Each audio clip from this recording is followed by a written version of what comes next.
Señal directa. Saludamos vía Skype al doctor Armando Zacarías con su colaboración en este espacio. ¿Cómo está? Muy buenas tardes. Reina y José Ángel, muy buenas tardes. Les mando un cordial saludo y a través de ustedes a la amable audiencia del Sistema Universitario de Radio y Televisión. El principio de certidumbre en las estructuras de gestión administrativa recae fundamentalmente en el reconocimiento de lineamientos orgánicos que definan un esquema y que éste sea igual para todos.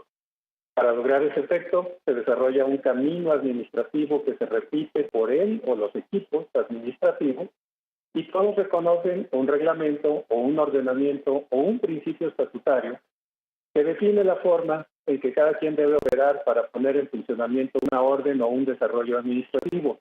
Cuando el público y nosotros vamos a generar el pago del impuesto predial o las oficinas del Servicio de Administración Tributaria, las reglas de organización están claras y a partir de esos elementos se avanza o se resuelve cualquier tipo de contingencia, es decir, se va directamente a la estructura institucional para obtener certidumbre. En las últimas semanas, para ser más precisos, desde el 1 de julio y más cercanamente desde el 1 de septiembre, el cambio de gobierno constituye una realidad a la que nos acercamos poco a poco y, sin embargo, desde el punto de vista administrativo, poca certidumbre podemos observar en el horizonte del lanzamiento de estrategias o de iniciativas que nos sirvan para aclarar el actual panorama administrativo, que, por cierto, el que tenemos del gobierno saliente está alta y poderosamente cuestionado. Es importante señalar algo que ya hemos comentado en este espacio. El tiempo de la campaña terminó y lo que se debe desarrollar ahora es el principio de certidumbre administrativa que genere la confianza que estamos esperando ansiosamente los mexicanos, y me refiero a la composición total de los ciudadanos mexicanos y no a la imagen difusa que se gobierna para el pueblo sin tener una clara precisión de cómo se estructura esa entidad.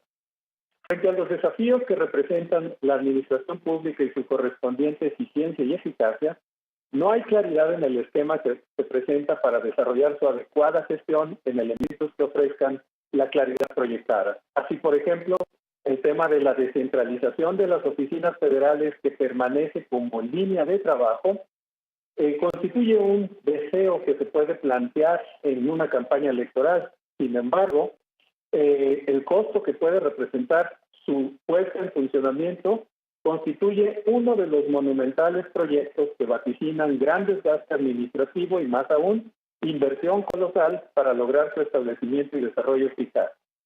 El periodista Rafael Montes nos recuerda en su reportaje El Milenio sobre el cambio de INEGI, que estaba en la Ciudad de México en la década del 80, cuyas instalaciones se vieron afectadas por los terremotos del 85, de forma que relata que el proceso duró 4 años desde que comenzó a planearse hasta la estabilización del INEGI. El costo mínimo de la mudanza se calculó en casi 21,000 millones de pesos de aquel entonces, equivalente a unos 1,854 millones de pesos de ahora, considerando la inflación en 30 años. Existe una diferencia importante en el lanzamiento de una idea en campaña a un lineamiento de gobierno, y aunque se trate en este momento de presidente electo de presidente y gobierno electo, ya no se trata de promesas de campaña. El candidato ya no lo es, como lo señaló él mismo en San Luis Potosí al comentar que ya no es de Morena, sino el presidente del pueblo de México. Respecto de esa medida de descentralizar por lo menos 33 secretarías y oficinas de la Administración Federal, aquí valdría la pena hacer el cálculo de lo que representó el INEGI y multiplicarlo por más de 33 dependencias. Otro aspecto que enrarece la claridad de los proyectos lo constituyen, por ejemplo, los foros presenciales de escucha para la pacificación y reconciliación nacional. Constituye un ejemplo importante de analizar para ver la transformación de un esquema de temas potenciales y otro muy diferente al desarrollo de políticas. Alfonso Durazo, próximo titular de Seguridad Pública, tuvo la encomienda de realizar los foros en todo el país con la perspectiva de consensuar líneas que orienten la política en esa sensible y compleja, además de titánica tarea. Se trata de enfrentar un grave tema del que los sexenios anteriores y particularmente los dos últimos dejan pendientes difícilmente reconciliables por la profundidad y complejidad de cada área que implica este tema. El reciente anuncio de la cancelación de los foros para los estados de Veracruz, Sinaloa, Tabasco, Morelos y Tamaulipas, señala el propio Durazo, obedece a la necesidad ya urgente de sistematizar las propuestas recogidas.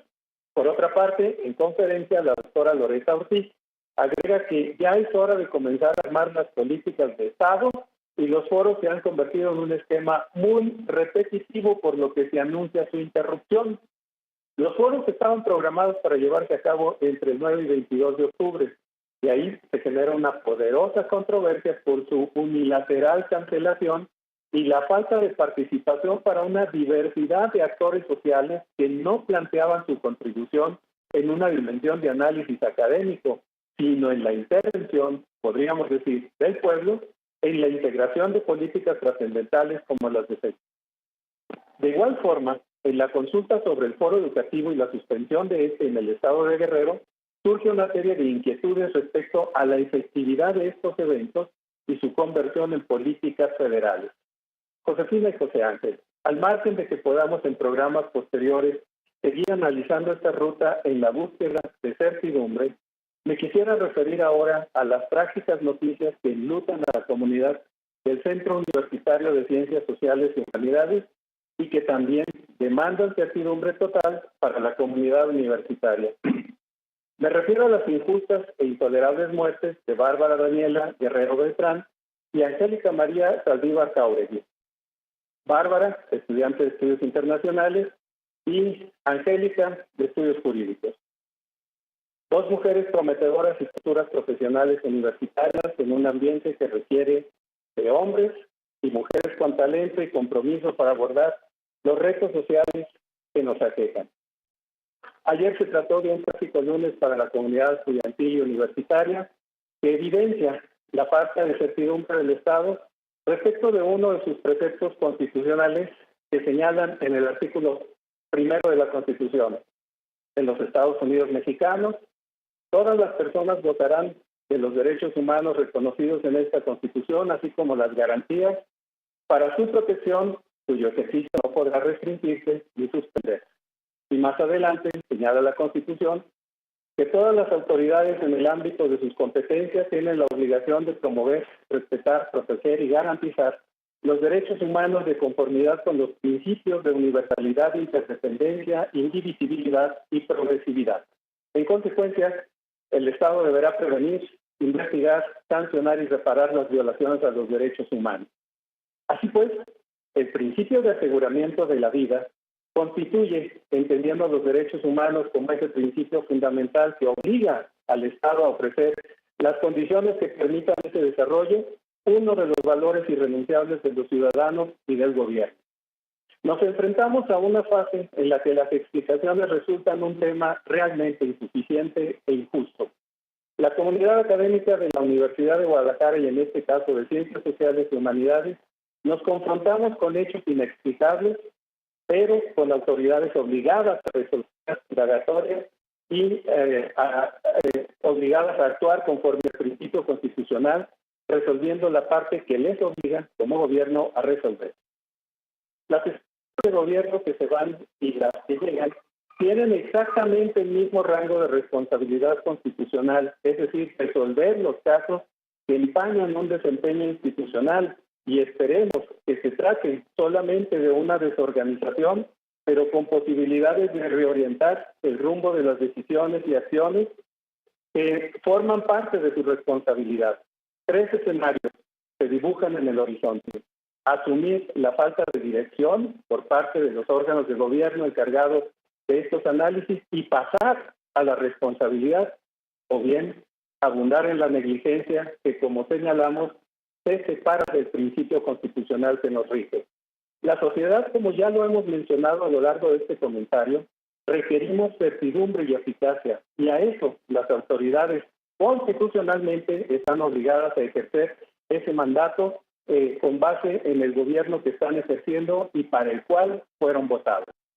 De esta manera, Josefina y José Carlos, agradezco mucho el favor de su atención y aprovecho para enviar un cálido saludo a la amable audiencia del Sistema Universitario de Radio y Televisión y muy la expresión de mi pésame a las familias que nos escuchan y particularmente a las familias de Bárbara Daniela y Angélica María. Muchas gracias y buenas tardes. Gracias a usted, doctor Armando Zacarías, muy amable.